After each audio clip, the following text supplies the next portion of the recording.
Hello മക്കളെ, എല്ലാവരും പരീക്ഷയ്ക്ക് വേണ്ടി നല്ല രീതിയിൽ പ്രിപ്പയർ ചെയ്യുന്നുണ്ട് അല്ലേ?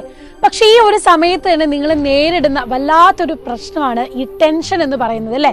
യെസ്, കുറേ കുട്ടികൾ മിസ്സിനാണേലും മറ്റു ടീച്ചേഴ്സിനും ഒക്കെ കുറേ മെസ്സേജസ് വരുന്നതാണ്. ഇനി എന്ത് ചെയ്യണം മിസ്സേ, ഇനി കുറച്ച് ദിവസങ്ങളേ ഉള്ളൂ, അതോ ഇനി പഠിച്ചാൽ A+ കിട്ടുമോ, ഇനി അല്ലെങ്കിൽ എങ്ങനെ പഠിച്ചാലാണ് നല്ലൊരു മാർക്ക് മേടിക്കാൻ പറ്റുക എന്നുള്ളത്. ഒന്നാമത്തെ കാര്യം നിങ്ങൾ മനസ്സിലാക്കേണ്ടത്, ഇനി പഠിച്ചാലും A+ കിട്ടും, പക്ഷെ അതിനെ എടുക്കേണ്ട നമ്മുടെ ഹാർഡ് വർക്ക് എന്ന് പറയുന്നത് കുറച്ചധികം തന്നെയാണ്. കാരണം ഒട്ടും പഠിക്കാത്തവരുണ്ടാകും, കുറേ പഠിച്ചിട്ടും ഒന്നും തലയിൽ നിൽക്കാത്തവരുണ്ടാകും, അതുമല്ല പഠിക്കണം എന്ന് ആഗ്രഹമുണ്ട്, ഇനിയിപ്പം എന്താ ചെയ്യേണ്ടതെന്ന് അറിയത്തില്ലാത്തവരും ഉണ്ടാകും അല്ലെ?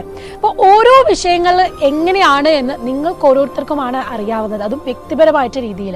ചിലർക്ക് മാത്സ് ആയിരിക്കും ബുദ്ധിമുട്ട്, ചിലർക്ക് മാത്സ് അല്ലെങ്കിൽ ഫിസിക്സ് ആയിരിക്കും, അതും അല്ലെങ്കിൽ ചിലർക്ക് ബയോളജി ടഫ് ആയിരിക്കും.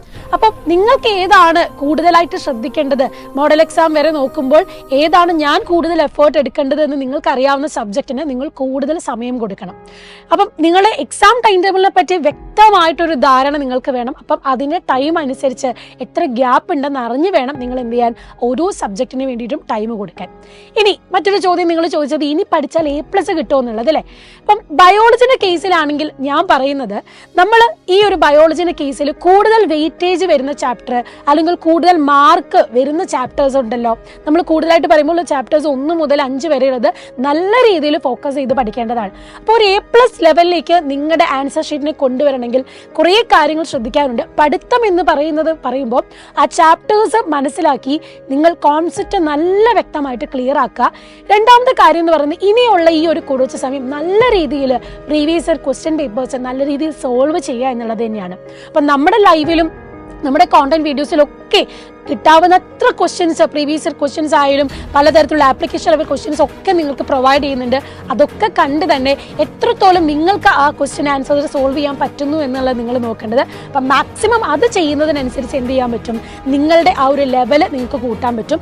അതുമല്ല, ചിലർക്ക് ഇനിയിപ്പം ഇതുവരെയും ടെൻഷൻ വരാത്ത കുട്ടികളുണ്ടാവും, അവരും ഓർക്കേണ്ടത് ഈ കാര്യം തന്നെയാണ്.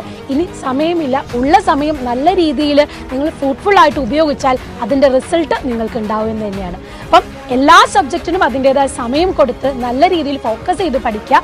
പിന്നെ എന്ത് ചെയ്യുക, നല്ല രീതിയിൽ ഉറങ്ങേണ്ട സമയം ഉറങ്ങുകയും വേണം. പിന്നെ പ്രധാനപ്പെട്ട ഒരു കാര്യം എന്ന് പറയുന്നത്, നമ്മുടെ പരീക്ഷയാണ്. നമ്മൾ ആ ഒരു 1.5 മണിക്കൂർ അല്ലെങ്കിൽ 2.5 മണിക്കൂർ ഇരുന്ന് എഴുതുന്ന സമയം എന്ന് പറയുന്നത് വളരെ ഇമ്പോർട്ടൻ്റ് ആണ്.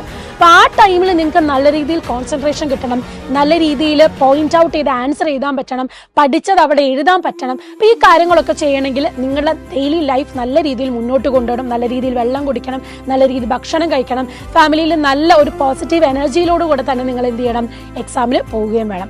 ഇത്രയും കാര്യങ്ങൾ ശ്രദ്ധിക്കുക. ഓക്കെ, അപ്പം wish you all the best. അടിപൊളിയായിട്ട് എക്സാം എഴുതുക, നിങ്ങൾക്ക് ആഗ്രഹിക്കുന്നത് തന്നെ നിങ്ങൾക്ക് നേടാൻ പറ്റും. Okay, by.